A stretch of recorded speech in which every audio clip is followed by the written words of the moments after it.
The story of Jesus doesn't begin with miracles, but with the scent of sawdust, sharp, sweet, and earthy, filling the air of a humble workshop. It's the aroma of wood freshly cut, mingling with the dust of the ground, that marks the true beginning of his journey. And the feel of earth underfoot. Cool in the morning, warm by midday, grounding every step in the reality of daily life. In Nazareth, a boy named Yeshua, son of the craftsman, learned life's lessons not from scrolls, but from wood and stone. His education was not formal but practical, shaped by the textures and sounds of honest labor. His childhood was grounded in the tangible, the scrape of a plane, the tap of a hammer, the murmur of neighbors bartering for goods, and the gentle hum of daily life in a small village. He watched Joseph, his father, turn rough timber into yokes, doors, and tables, learning patience, precision, and vision. Each project was a lesson in persistence, and every mistake was a chance to try again. Nazareth was a close-knit village, where everyone's life was woven together in daily work and shared struggles. Neighbors helped one another, and every face was familiar, every story known. Jesus' divine nature was wrapped in the ordinary. Dusty paths, shared wells, laughter echoing between mud-brick homes, and the messiness of community life. He learned compassion in the company of friends and strangers alike. This apprenticeship shaped him, teaching him to see potential in raw materials and people alike. He learned to look beyond the surface, to imagine what could be, not just what was. He learned to wait for wood to cure, to measure carefully, to see what could be built from what others overlooked. In every piece of timber, he saw a future purpose, just as he would later see in every person. These early lessons in the workshop became the foundation for his later teachings. The discipline of craft, the humility of service, and the quiet strength of patience shaped his heart and mind. His wisdom was practical, earthy, and rooted in the rhythms of real life. He understood the value of hard work, the dignity of labor, and the beauty found in simple things. Before he spoke of kingdoms, he learned the language of tools and toil. The lessons of the workshop would echo in his parables and teachings, grounded in the world he knew best. The world he inhabited was small, but it contained all of life's beauty and struggle. In the faces of his neighbors, he saw the full spectrum of human experience: joy, sorrow, hope, and resilience. In Nazareth, Jesus was shaped by the ordinary, preparing him for the extraordinary. The scent of sawdust and earth would linger with him, grounding his spirit for the journey ahead. Look at his hands, calloused, strong, shaped by years of labor. Each scar and line tells a story, a silent testament to days spent under the sun, working with stubborn materials that yielded only to patience and skill. Before they healed or blessed, these hands built and repaired. They mended what was broken, restored what was worn, and brought new life to things others might have discarded. Jesus, the craftsman, worked with wood, stone, and metal, learning the dignity of labor. In the quiet of the workshop, he discovered the value of persistence and the satisfaction of shaping something with his own hands. Every tool in Joseph's workshop had a purpose. Every lesson was practical and hard-earned. The weight of a hammer, the sharpness of a chisel, each became familiar, almost like extensions of himself. He learned to read the grain of wood, to build sturdy roofs, to lay solid foundations. These were not just skills, but lessons in patience, precision, and care. Mistakes had real consequences.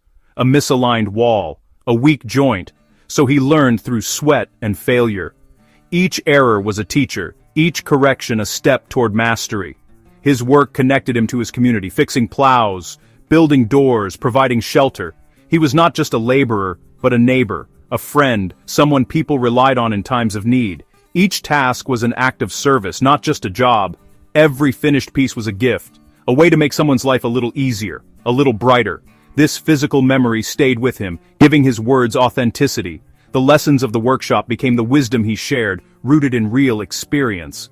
When he spoke to laborers and fishermen, he spoke as one of them. He understood their struggles, their hopes, and their pride in honest work. He knew exhaustion, the ache of muscles, the satisfaction of a job well done. The end of each day brought tiredness, but also a deep sense of accomplishment. His hands carried the weight of the world long before they carried a cross. They bore the marks of years spent lifting, building, and serving. He was a builder in every sense, of things, of lives, of hope. Through his hands the ordinary became sacred, and the work of a craftsman became the work of love.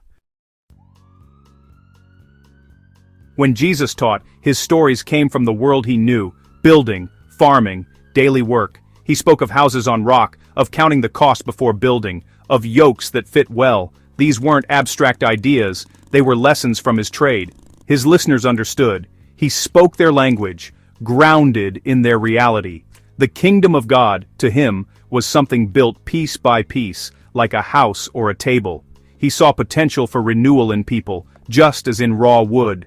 Broken lives could be mended, foundations restored. His message was practical: what works, what lasts, what shelters the soul. He was a master teacher because he was first a master craftsman. His parables were blueprints for hope, built from the materials of everyday life.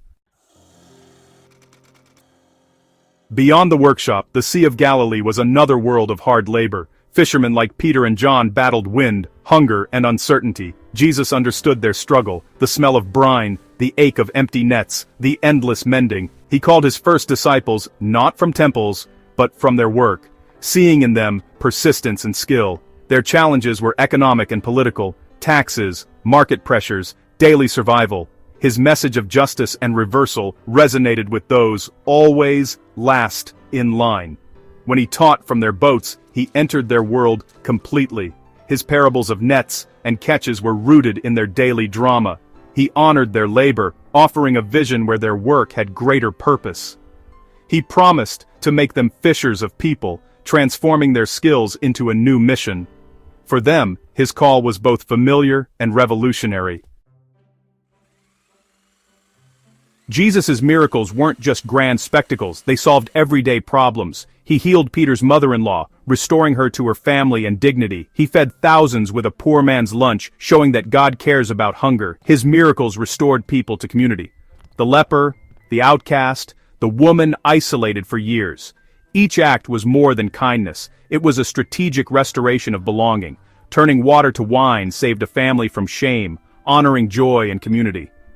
His power was used in kitchens, on roadsides, at dinner tables. He showed that the sacred is found in transforming the mundane. His miracles affirmed the value of every person, especially those on the margins. He broke barriers, restored dignity, and met real needs. For Jesus, the miraculous was always practical. He brought wholeness where there was lack. In every act, he revealed a God who cares for the ordinary.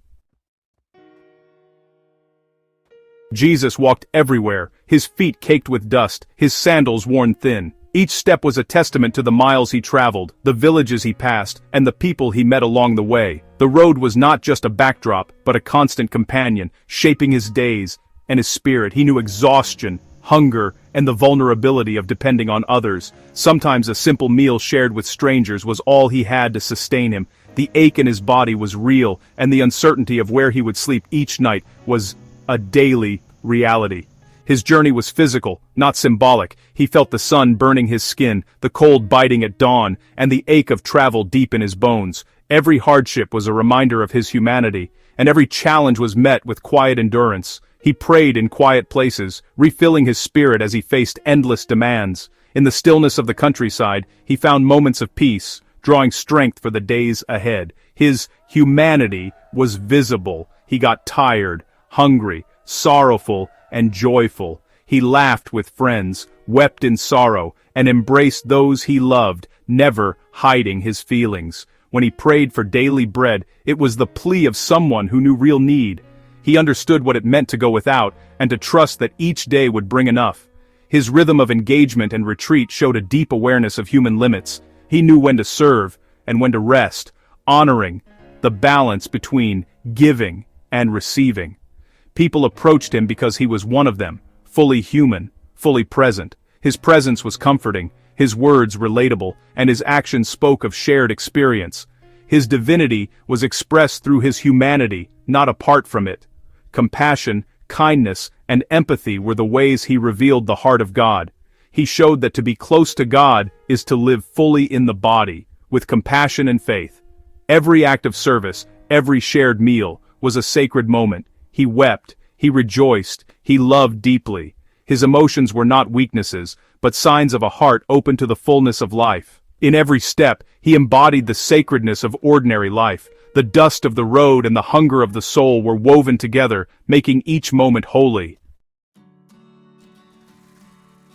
Behind the scenes, women wove the fabric of Jesus' ministry. Mary Magdalene, Joanna, Susanna, and others provided, organized, and supported. Their labor and devotion made the movement possible. They understood his message, stayed when others fled, and were first at the tomb. Jesus honored families, healed children, celebrated weddings, and valued the home. He spoke to women directly, treating them as equals in a world that ignored them.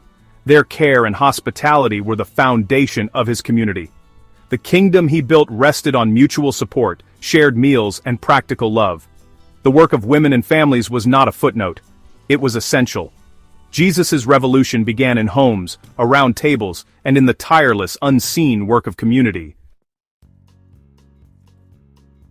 Jesus' vision clashed with the religious authorities, who built faith on rules and separation. Their house was guarded by laws, his was open to all. He challenged their priorities, healing on the Sabbath, eating with outcasts, placing people above protocol. For him the Sabbath was for restoration, not restriction. He saw value in those labeled unclean, building with rejected stones. His house had no barriers, everyone was welcome. This conflict, people versus rules, led to fatal opposition. The authorities saw him as a demolisher, but he was building something new. His foundation was love for God and neighbor, not tradition. Mercy triumphed over judgment, dignity over ritual. He offered a house for the weary, not the righteous alone. They could not understand, so they tried to destroy the builder. What made Jesus beloved was not just miracles, but his presence. He was the carpenter who saw the grain in every person, mending what was broken. He showed God's love through action, touching, eating with, and listening to the forgotten. He carried burdens, wood, stone, sorrow, alongside his people. His words resonated with lived experience. His empathy built community. He made the rejected the cornerstones of a new spiritual home. Worth was found in being beloved, not in status or wealth. He shaped souls, mended spirits, and built a kingdom of love. He didn't build a palace, but a table for all. The carpenter from Nazareth's greatest work was building a world where everyone belonged.